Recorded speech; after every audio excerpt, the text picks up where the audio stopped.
So, our leaders have been talking a lot about blisters and other horrible things that can happen to your feet on trek. So we thought we would take some time and share everything we've learned about blisters. So blisters are formed when your feet get sweaty, your feet stick to your socks, and then your feet rub against your shoes. You do not want to get blisters because otherwise it is really, really painful to walk. Yes. Trust me. There are 2 ways to prevent blisters. The first is to keep your feet from getting sweaty, and the second is to prevent your feet from rubbing. And to keep them dry, you can wear socks that wick away moisture and make sure your footwear fits really well. Another way to prevent blisters is to wear a thin pair of synthetic socks that keep your feet dry, and then to keep them from rubbing, you wear a thick pair of these wool hockey sockies, which absorb the moisture and provide cushioning so that they don't rub against your shoes. This is the method I will be going with, the any skinny socks and the thick hockey sockies. Miranda, on the other hand, will be wearing the high-tech wicking hiking stockings. We'll see you on the trail.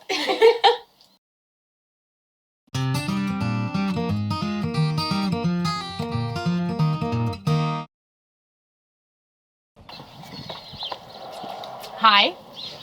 Wow, this is so exciting. So everyone from all over the state has shown up, and we had this great devotional where they talked about all these miracles that the pioneers had.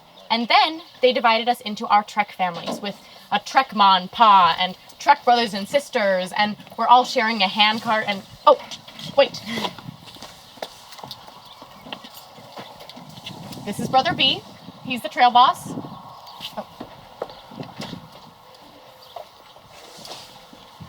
This is Brother B, the trail boss. Could you say hi and give some advice to the new trekkers? Hi. Well, if you've prepared, you should be all right. I mean, take care of your feet.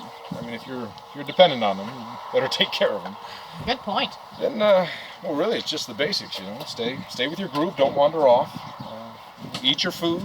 Drink your water. Don't get dehydrated. Yes. Got it. You know why?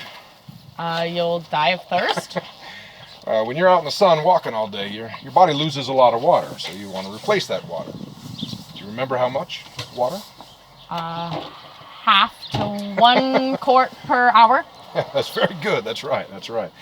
Well, I mean, when you sweat, you lose salt, you lose electrolytes. It's a good idea to keep some kind of salty snack with you. I'm in for the snacks. So we're going to be stopping every 20, 30 minutes. We'll check our feet, get some water. Yeah, it should be all right. Oh, and if you see any snakes or wildlife, just leave them alone. Snakes? Well, don't worry. I mean, we usually don't see dangerous wildlife, but well, if you leave them alone, they'll probably leave you alone too. Thank you for your time. All right, everybody, let's get moving. So Miranda isn't in my Trek family. She's in a different family, but I'm still going to have her report. This is Tracy, walking for Sarah James, signing out. Snakes?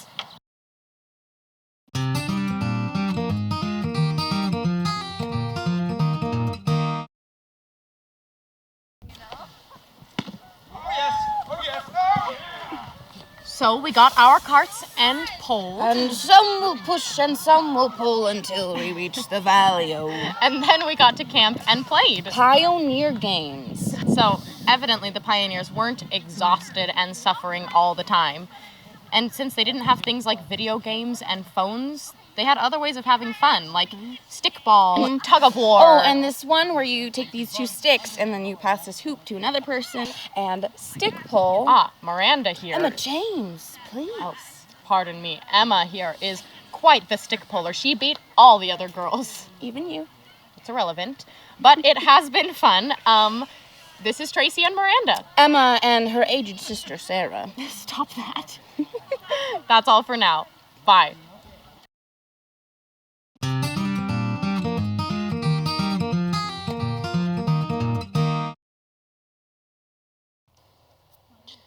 Hi, this is Miranda, and this is Tracy's Trek with Miranda. So it's lunch of day 2, and our leaders told us that we walked about a bunch of miles. And I think we should go see what Tracy thinks. I'm exhausted.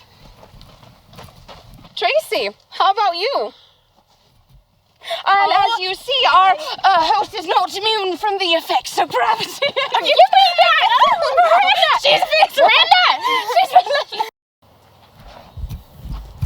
Well, I thought we should introduce our main method of transportation, the handcart. What a great idea.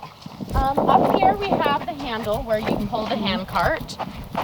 Right here in the back is the box, which can carry up to several hundred pounds, including our 10-gallon water supply and everything we own. Now, Tracy, do you know what we use a rope for, by chance?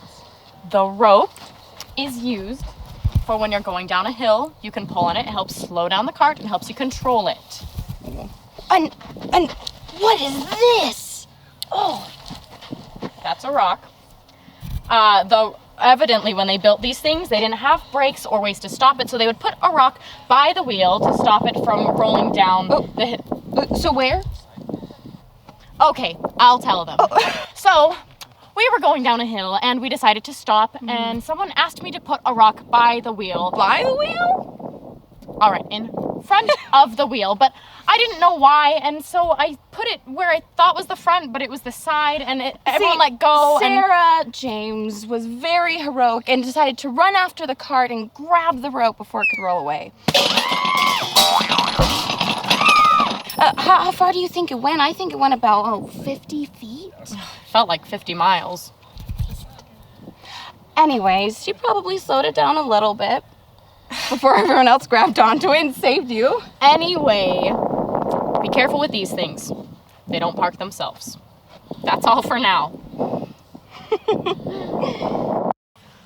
Well, here we are in camp, end of day 2. It's quite chilly.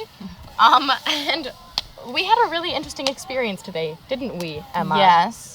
Do you want to tell them about it? Well, it was a really long day today, and when we got into camp, we were tired and exhausted, and then the leaders got us all together and told us to dance. And how did you feel about that? I was tired and sore, and I did not want to do it. And neither did I. But they taught us the square dance, pioneer dance thingy, and they started playing the music, and all the guys and girls and Ma's and Pa's got up and danced, and it was really fun. And I didn't feel quite as tired after, did you? No, and Brother B told us the story about how Brigham Young told the pioneers to sing and dance just like us, and after that they were happier and not as tired, and it was pretty cool. It was really cool. It made them seem more real. You know, they were supported by the Spirit, and I think we were too. Oh, and now Sister Hansen, our medical help pioneer, is patching us all up. How are your feet, Sister Emma? Wow. Mm-hmm.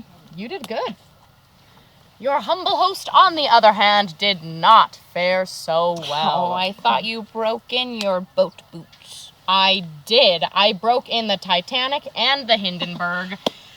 But I got the socks wrong. I was going to use the synthetic pair for my innie skinny socks, but I decided I would go with a nice airy cotton sock. And evidently, cotton is not the hiker's choice. Well-aged Sister Sarah, live and learn. That's all for now. Bye.